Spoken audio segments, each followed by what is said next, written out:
Subscribe and press the bell icon to never miss any update from Peace Program.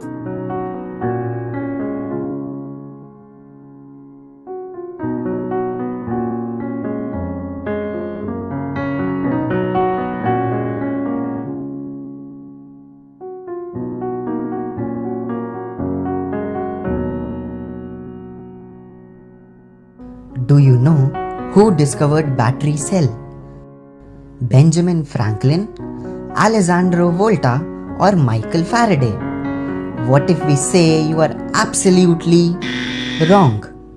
If we say electricity और battery cells की technology भारतीयों को हजारों साल पहले से पता थी, even when it was unknown to the rest of the world, would you believe it?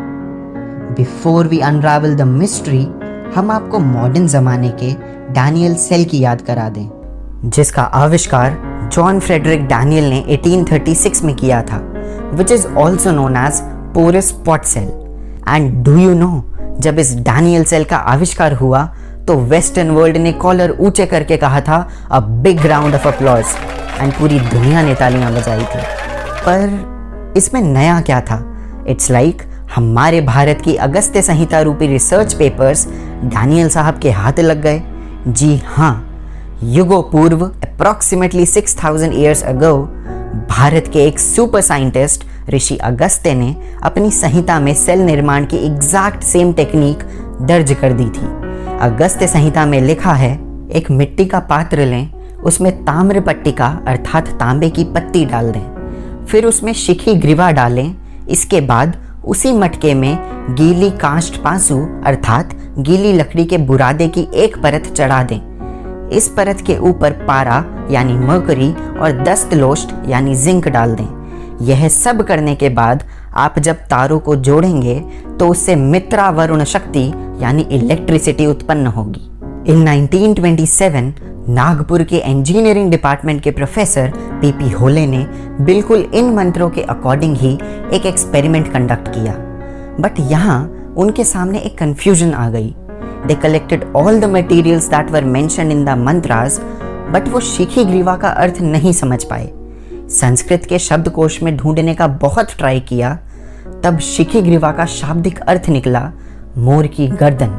उन्हीं दिनों मिस्टर होले एक आयुर्वेदाचार्य से मिले. आयुर्वेदाचार्य जी बोले, अरे मेरे बुद्धिजीवी मित्रों, इस मंत्र में शिखी ग्रीवा का अर्थ मोर की गर्दन नहीं है, ये तो एक अलंकार की तरह है. शिखी ग्रीवा मतलब एक नीला रसायन, means copper sulphate. Now everything was crystal clear.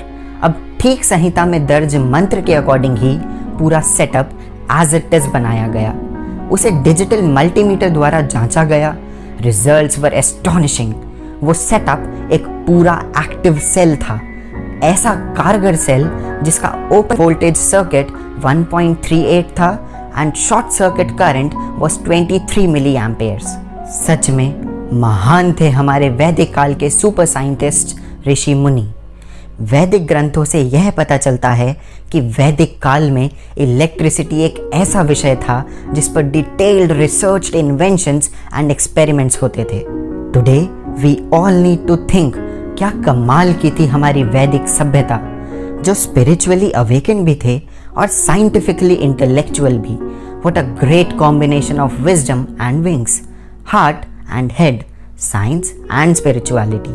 और अगर अध्यात्म और विज्ञान का ठीक यही कॉम्बिनेशन आज भी हो जाए तो ना तो विज्ञान विध्वंसक रहेगा और ना ही धर्म में कट्टरवादिता का कोई स्थान.